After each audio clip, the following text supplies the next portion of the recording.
అదరగొట్టే కారం రంగు రుచి ఆచి కారం పొడి. బృందావన్ కాలనీలో 11 రోజుల క్రితం భార్య అత్యంత కిరాతకంగా భర్తని హతమార్చినటువంటి ఘటన చోటు చేసుకుంది. ఈ విషయం ఆలస్యంగా వెలుగులోకి వచ్చింది. భర్త హార్ట్ అటాక్తో చనిపోయాడు అని చెప్పేసి చిత్రీకరించే ప్రయత్నం చేసింది భార్య పూర్ణిమ. కానీ అశోక్ ఒంటి మీద గాయాలు ఉండడంతో తమ కజిన్స్ వాళ్ళంతా కూడా అనేక అనుమానాలను వ్యక్తం చేశారు.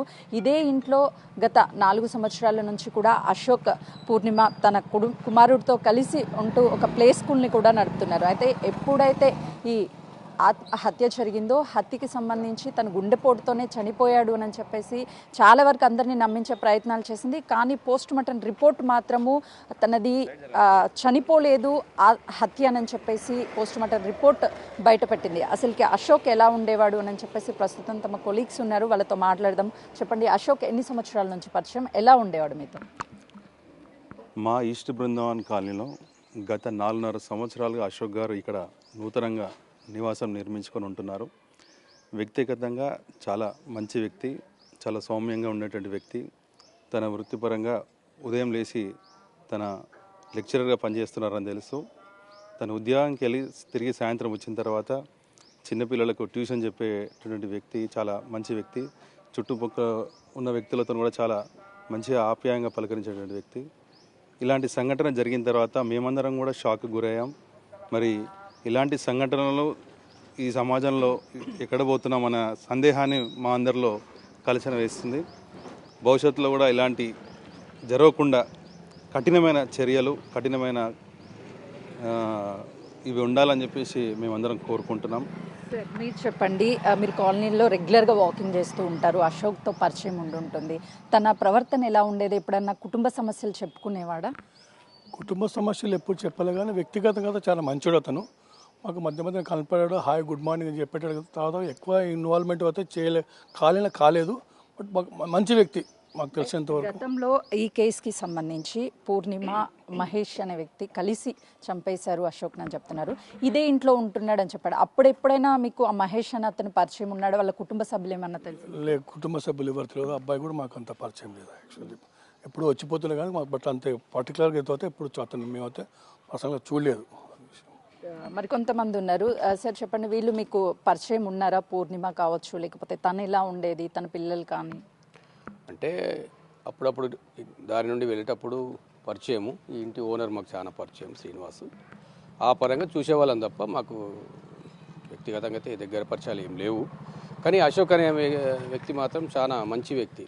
ప్రొఫెసర్ సార్ కాబట్టి ఆయన డిగ్నిటీగా తన పని తను చేసుకుంటూ ఉద్యోగరీత్యా ఆయన వెళ్ళిపోయేవాడు, సాయంత్రం వచ్చేవాడు. వచ్చిన తర్వాత కూడా ట్యూషన్స్ నడుపుతున్నాడని తెలిసింది. కానీ ఇలాంటి విషయం తెలియగానే కాలనీలో షాక్ గురయ్యాము. ఎందుకంటే ఈ ఫ్యామిలీలో ఒక మంచి డీసెంట్ ఏరియా మన ఈస్ట్ బృందావన్ కాలనీ. ఈ కాలనీలో ఇంతవరకు ఇలాంటివి జరగలేదు. ఈ రెంట్కి వచ్చి పక్కకుండే వ్యక్తులు తనకు పనిపాట లేక తిరుగుతూ అలా ఇలా ఉండేవాళ్ళు. ఇవన్నీ ఫ్యామిలీ మెంబర్స్ బిజీలో పడి, ఫ్యామిలీ పిల్లలు, భర్త తన టెన్షన్లో తను అదే ఉద్యోగరీత్యా ఆ మైండ్లో వెళ్ళిపోతాడు. తర్వాత జరిగే పరిణామాలు అనుకోకుండా ఈ టైంపాస్కి తిరిగే పిల్లలు కానీ, కొంతమంది చిల్లరేషాలు వేసే పిల్లలు కానీ ఇలాంటివి చేసి మంచిగా ఉన్న వ్యక్తులను కూడా చెడగొట్టడం జరుగుతుంది. సార్, ఎందుకంటే మహేష్ గతంలో మీరు అన్నట్టుగా ఇంట్లో ఉండేవాడని చెప్తున్నారు. వాళ్ళు ఖాళీ కూడా చేయించారు, తన ప్రవర్తన బాగోలేకని చెప్తున్నారు. వాస్తవమేనా? ఇది తెలిసింది, ఈ మధ్య మాకు తెలిసింది. ఇవి సంఘటన జరిగిన తర్వాత తెలిసిన విషయాలు, కానీ అంతకుముందు బయటికి ఎప్పుడు రాలేదు. కానీ తెలిసినాక మేమంతా అదే షాక్ గురయ్యాము. ఇట్లాంటి మన కాలనీలో కూడా జరుగుతున్నాయా? ఈ వ్యక్తిగతంగా జరిగే విషయాలు ఇవన్నీ బయటకు వస్తే కానీ తెలియట్లేదు.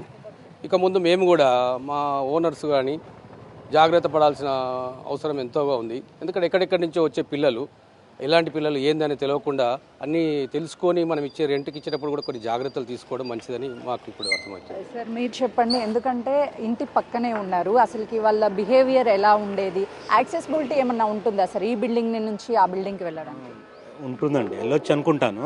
బట్ అశోక్ గురించే మాకు తెలుసు. మేము ఇన్ని సంవత్సరాలు ఉంటున్నా కూడా అశోకే పొద్దున్నే కలిసేవాడు, గుడ్ మార్నింగ్ చెప్తే గుడ్ మార్నింగ్ అంతే. దానికన్నా ఎక్కువ పరిచయమే లేదు మనకి. ఎప్పుడు తెలిసింది మీకు ఇలా హత్య జరిగింది? నాకు అసలు జరిగిందని తెలియదు. ఆ రోజు హార్ట్ అటాక్తో చనిపోయాడంటే బయటకు వచ్చాం అంతే. అయినప్పుడు కూడా మాకు ఇన్ఫర్మేషన్ లేదు. ఇక్కడ అంబులెన్స్ ఆగితే రోడ్ జామ్ అయింది, దానివల్ల బయటకు వచ్చి చూస్తే స్ట్రోక్తో చనిపోయారంటే చూసాం మేము. తర్వాత నిన్న తెలిసింది మాకు, న్యూస్లో వచ్చింది ఇలా అని. అంటే మీరు బాడీని చూసినప్పుడు మీకు అనిపించిందా తన ఒంటి మీద అసలు ఏం గాయాలు తెలియదు కానీ అసలు. లేకపోతే ఆహా, ఏమన్నా? అట్లేం లేదు, నేనేం చూడలేదు అంతా. ఇక అసలు స్ట్రోక్ అంటేనే రోజు పొద్దున్నే గుడ్ మార్నింగ్ చెప్పాను, సాయంత్రానికి హార్ట్ అటాక్ అంటే మేము బిలీవ్ చేయలేకపోయినాం. అసలు షాక్లోనే ఉన్నాం అప్పటికి. అంత ఆలోచన రాలేదు మాకు అసలు. సార్ మీరేం చెప్తారు? ఇలాంటి ఘటనలు మనం రెగ్యులర్గా ఎక్కడొకక్కడ చూస్తూనే ఉన్నాము. అంటే ఈ అక్రమ సంబంధాలు అనేది వివాహిత సంబంధాలన్నిటిని కూడా చంపేస్తుంది. సో ఏం చెప్తారు? అంటే సొసైటీలో రాను రాను తన వ్యక్తిగత సుఖాల కోసం కట్టుకున్న భర్తనే ఇలా చేయడం చాలా దారుణమైన విషయం. మనం సమాజానికి ఎలాంటి మెసేజ్ ఇస్తున్నామో, ఈవెన్ రూరల్ ఏరియాలలో విలేజ్లలో చాలా మంచిగా ఉంటున్నారు. అడ్వాన్స్డ్గా ఉండి టెక్నాలజీ వచ్చి చదువుకున్న వాళ్ళే ఇలాంటి చేయడం చాలా బాధాకరమైన విషయం. ఇలాంటి విషయాలలో చాలా గట్టి చర్యలు తీసుకొని శిక్షలు పడేటట్టు చేస్తే కొంతైనా సమాజంలో మార్పు వస్తుందని కోరుకుంటున్నాం. సార్ చెప్పండి, అంటే అశోక్కి సంబంధించి అందరూ కూడా తను ఎవరితో పెద్దగా మాట్లాడు అని చెప్తున్నారు, కానీ భార్య ఇలా చేయడం అసలుకి మీరు సమర్థిస్తారా దీన్ని? లేదండి, ఏ రకంగా సమర్థించడానికి వీలు లేదు. తను ఏంటంటే పాపం ఒక లెక్చరర్ ఫీల్డ్లో ఉండి తన బాధ్యత తను చూసుకుంటూ ఫ్యామిలీని చూసుకుంటూ చేయడం అనేది చాలా ఘోరమైన విషయం. మేమందరం మా కాలనీ వాళ్ళకు కూడా చాలా బాధపడుతున్నాం. ఇది జరగకూడని సంఘటన.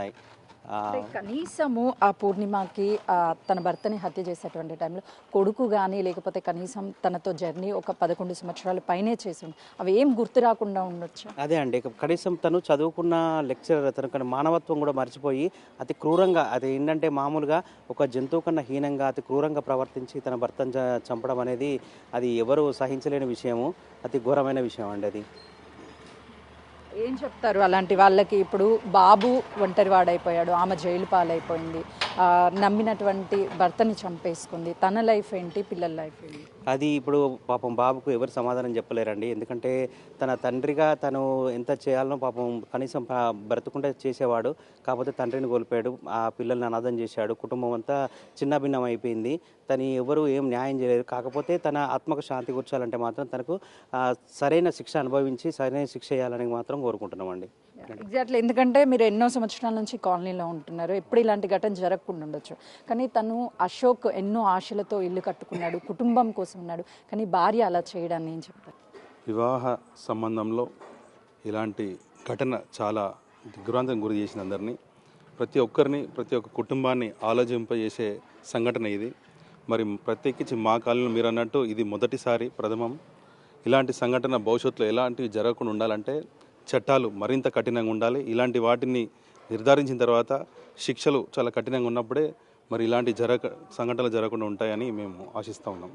చూసినాం కదా, అయితే మొత్తానికి పూర్ణిమ ప్లాన్ ప్రకారమే తన భర్తని హతమార్చడానికి మహేష్ అదేవిధంగా సాయి సహాయం కోరుతూ ఇంట్లోకి పిలుచుకొని హత్య చేసింది. కానీ 11 రోజుల పాటు ఏం తెలియనట్టుగానే తను ప్రవర్తించినటువంటి తీరు అందరినీ ఆశ్చర్యానికి గురి చేస్తుంది. ఎందుకంటే ఎవరైనా సరే భర్త చనిపోయినప్పుడు శోక సంద్రంలో మునిగిపోతారు, బయటికి రాలేనటువంటి పరిస్థితి ఉంటుంది. కానీ పూర్ణిమ మాత్రము ఘటన జరిగినటువంటి 3వ రోజే ప్రియుడితో కలిసి షాపింగ్కి వెళ్ళడం, బయటికి రావడం ఇదంతా కూడా చేసింది అని చెప్తున్నారు.